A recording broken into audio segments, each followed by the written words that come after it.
अरे माझ्या भाच्याची भांडणं झाल्यात वाटतं, घ्या काट्या.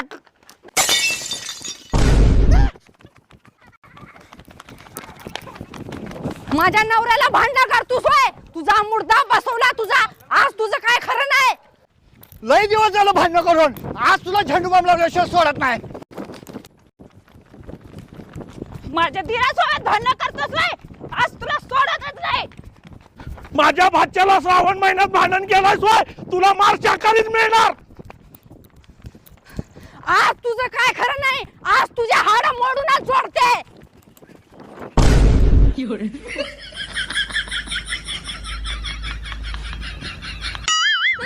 अरे भाच्या, तुझं भांडण कोणासोबत झालंय? माझं भांडण कुठे झालंय? डॉक्टरनं मला रोज रनिंग करायला सांगितलंय. मग ती काठी कशाला घेतल्या जातात? हे काठी होय, कुत्रे आडवे आले की